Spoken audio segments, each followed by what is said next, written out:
오늘 말씀은 세상 속의 교회 믿음을 더욱 견고히 하라. 세상 속의 교회 믿음을 더욱 견고히 하라는 제목으로 함께 은혜를 나누려고 합니다.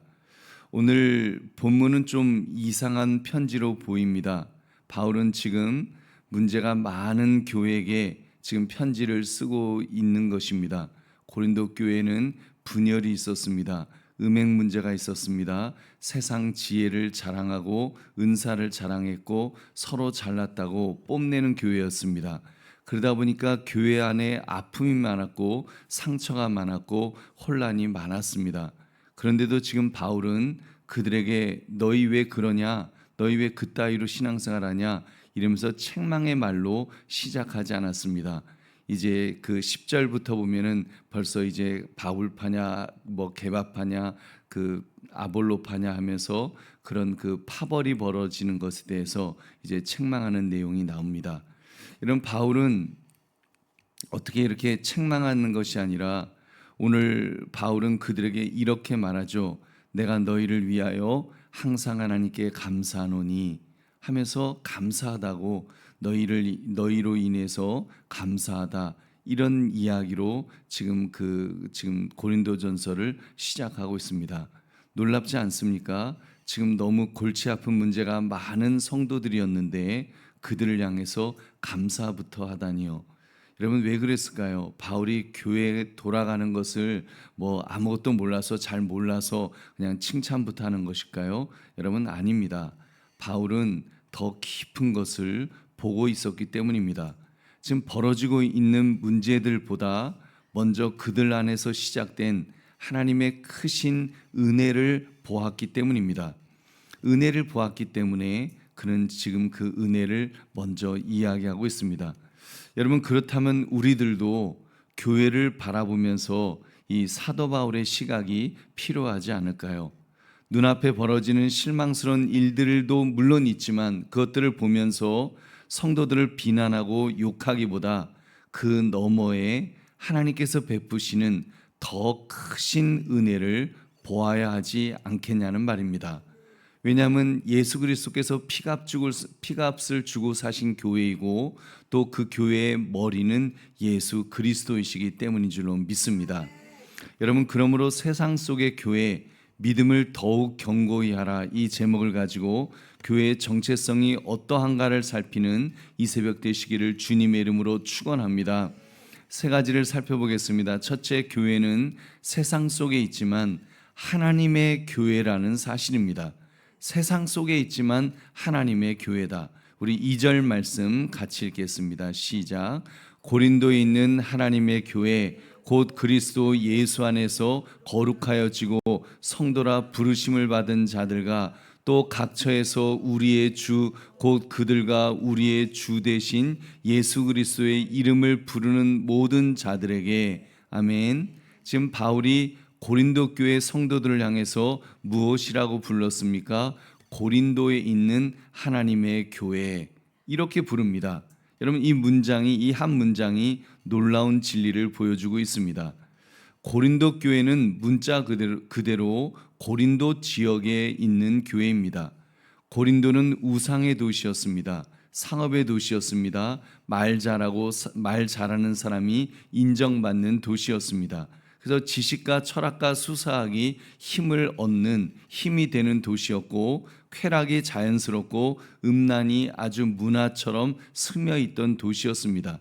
오죽하면 고린도처럼 산다는 말이 방탕, 음행을 뜻할 정도였으니까요. 여러분 그런데 바울은 지금 그들을 단순히 고린도 교회라고만 부르지 않았습니다. 고린도에 있는 하나님의 교회라고 이렇게 불렀습니다. 장소는 고린도였습니다만 그러나 소유자는 하나님이시라는 뜻입니다. 그러니까 교회가 세상 속에 있지만 정체성은 그리스도 안에 있음을 보증해 주었던 것입니다. 우리 보배로운 성도님들, 이것이 우리 믿음의 사람들의 정체성인 줄로 믿습니다. 우리도 그 세상 속에 있죠. 우리도 세상 속에 있고 뭐 회사를 다니고 뭐 가정에 있고 학교에 있고 병실에 있고 경쟁 속에 있고 뭐 상처 속에 있고 아주 다양한 그런 세상 속에 우리가 있지만 하지만 우리에게 공통된 정체성이 있습니다. 그것은 바로 하나님의 사람이라는 정체성인 줄로 믿습니다.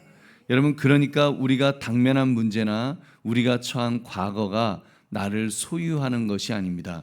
나의 죄책감이 내가 누구인가를 정의하는 것도 아닙니다. 하나님이 우리를 부르셨습니다. 여러분, 그래서 우리는 하나님의 사람이라고 하는 그 정체성이 우리에게 있다는 말입니다. 그래서 바울은 고린도 성도들을 향해서 정말 그렇게 말도 많고 탈도 많은 그 허물이 많은 고린도 교회 성도들을 향해서도 이렇게 말하고 있습니다. 그리스도 예수 안에서 거룩하여지고 성도라 부르심을 받은 자들, 여러분, 이렇게 부르는 이 얼마나 영광스러운 호칭을 그들에게 지금 주고 있습니까? 이제 나중에는 그들의 그런 잘못된 것들을 하나하나 지적할 망정, 그들의 그 정체성에 있어서는 그리스도 예수 안에서 거룩하여지고 성도라 부르심을 받은 자들이다, 이렇게 그 호칭을 해주었던 것입니다. 여러분, 그러니까 다시 말씀드립니다만 고린도 교회가 완벽했기 때문에 이런 그리스도 예수 안에서 거룩하여지고 성도라 부르심을 받은 자들이다, 이렇게 불려진 것이 아닙니다. 그들은 부족했고 정말 많이 부족했습니다만 그러나 복음이 먼저 이렇게 말씀하는 것입니다. 여러분, 복음이 이렇게 말씀하죠. 너가 완벽하기 때문에 성도가 되어라, 이렇게 말씀하시는 것이 아니라 너는 그리스도 안에서 부르심 받은 성도이니 이제 성도답게 살아라, 이렇게 말씀하시는 것입니다. 여러분, 여기서 순서가 중요합니다. 우리는 은혜가 먼저인 줄로 믿습니다. 하나님의 부르심이 먼저입니다. 정체성, 하나님의 사람이라고 하는 정체성이 먼저입니다. 그리고 그 다음에 순종이 따라오는 줄 믿으시기 바랍니다. 그러므로 오늘 우리의 회개도 여기서 시작되어야 됩니다. 우리는 자주 세상의 이름표를 붙잡습니다. 나는 상처받은 사람이에요. 나는 실패한 부모예요. 나는 정말 부족한 직장인입니다. 내가 직장 다니면서 얼마나 그 회사를 운영하면서 얼마나 부족한 면이 많은지 모릅니다. 여러분, 그렇게 생각할 수 있죠. 나는 허물이 정말로 많은 사람입니다, 이렇게 말씀하는 분들도 있습니다. 근데 주님께서 우리에게 부여하신 정체성은 무엇일까요? 여러분, 그런 말들, 세상의 이름표보다 먼저 하나님께서 우리에게 부르시는 것은 성도인 줄로 믿습니다. 성도, 거룩한 무리란 뜻이죠. 거룩한 무리, 너희는 성도다. 여러분, 우리를 그렇게 불러주시는 줄로 믿습니다. 그러므로 비록 우리가 발을 딛고 사는 곳은 죄 많은 세상 속에 있습니다만 하나님께서 우리를 성도로 불러주심을 깨달아 담대히 살아가시기를 주님의 이름으로 축원합니다. 두 번째, 교회는 받은 은혜를 자랑으로 바꾸지 말아야 합니다. 우리 4절부터 7절까지 같이 읽겠습니다. 시작. 그리스도 예수 안에서 너희에게 주신 하나님의 은혜로 말미암아 내가 너희를 위하여 항상 하나님께 감사하노니 이는 너희가 그 안에서 모든 일 곧 모든 언변과 모든 지식의 풍족함으로 그리스도의 증거가 너희 중에 견고하게 되어 너희가 모든 은사에 부족함이 없이 우리 주 예수 그리스도의 나타나심을 기다림이라. 아멘. 여러분, 아까도 말씀드렸습니다만 고린도 교회 성도들은 모든 언변과 모든 지식에 풍족한 사람들이었습니다. 모든 은사에도 부족함이 없었습니다. 한마디로 고린도 사람들은 말과 지식을 중요하게 여겼던 사람들입니다. 여러분, 이런 모습은 지금 우리 시대와도 좀 비슷하다는 생각이 듭니다. 요즘 시대를 보면 말을 잘해야 인정을 받습니다. 정보를 빨리 알아야 앞설 수 있다고 생각합니다. 그러다 보니까 능력을 보고 실적을 보고 스펙을 보고 영향력을 봅니다. 근데 바울은 그런 것들을 자랑거리라고 말하지 않죠. 오히려 그런 것들은 배설물처럼 여긴다고 했습니다. 그가 자랑할 수 있는 것은 한 가지밖에 없습니다. 그리스도 예수 안에서 우리에게 주신 하나님의 은혜인 줄로 믿습니다. 이런 말도 지식도 직장도 재능도 건강도 자녀도 그 모든 것이 은혜인데 여러분 그 섬길 수 있는 그 하나님께서 우리에게 주실 때 그 모든 것들이 은혜가 되는 줄로 믿습니다. 근데 여러분 그 은혜를 잊으면 어떻게 될까요? 은혜를 잊으면 그런 모든 것들이 우상이 될 것입니다. 여러분 말이 은혜에서 떨어지면 남에게 상처를 주는 칼이 될 수 있습니다. 지식이 은혜에서 떨어지면 사람들을 무시하는 도구가 되어서 혼자 똑똑하다고 하게 되겠죠. 은사가 은혜에서 떨어지면 교회를 세우지 않고 나를 세우는, 내가 잘났다고 나를 세우는 자가 될 것입니다. 여러분 고린도 교회가 그랬다는 겁니다. 은사가 많았고 말도 잘했고 지식도 많았는데 근데 성숙하지 못했습니다. 그래서 은사가 많은 것과 은혜가 깊은 것은 같은 말이 아닙니다. 우리는 은사가 많으면 저 사람은 은혜가 많겠다 생각하는데 여러분 그건 분명히 다른 겁니다. 은혜와 은사는 다릅니다. 우리도 조심해야 됩니다. 말은 잘하는데 사랑이 없으면 여러분 그것은 은혜로운 게 아니죠. 여러분 성경 지식이 있는데 만약 겸손이 없으면 그것도 은혜로운 것이 아닙니다. 오히려 위험합니다. 봉사를 많이 하는데 정말 주님을 바라보지 않는다면 여러분 그것도 은혜로운 것이 아닙니다. 우리 보배로운 성도님들, 오늘 우리에게 주신 것들을 다시 은혜의 자리로 돌려놓아야 할 줄로 믿습니다. 여러분 내 입술로 그 주님께 고백해야 됩니다. 여러분 모든 것들, 나에게 있는 모든 것들이 하나님의 은혜입니다. 하나님이 주신 것들입니다. 하나님이 주인이십니다. 여러분 분명하게 내가 받은 은혜를 자랑으로 바꾸는 어리석은 인생이 아니라 늘 주님께 고백하며 살아갈 수 있는 저와 여러분 되시기를 주님의 이름으로 축원합니다. 세 번째, 교회는 하나님의 신실하심으로 끝까지 견고해질 수 있습니다. 우리 8절 9절 말씀 같이 읽겠습니다. 시작. 주께서 너희를 우리 주 예수 그리스도의 날에 책망할 것이 없는 자로 끝까지 견고하게 하시리라. 너희를 불러 그의 아들 예수 그리스도 우리 주와 더불어 교제하게 하시는 하나님은 미쁘시도다. 아멘. 여러분 우리가 붙들어야 될 단어가 여기서 있죠. 주께서라는 단어입니다. 여러분 내가 나를 견고하게 하는 것이 아닙니다. 주님께서 견고하게 해 주실 줄로 믿습니다. 여러분 물론 우리는 순종해야 됩니다. 죄와 싸워야 되고 유혹을 피해야 되고 말씀을 붙들어야 되고 기도해야 됩니다만 그 모든 순종의 뿌리는 나의 의지가 아니라 하나님의 신실하심에 있는 줄로 믿습니다.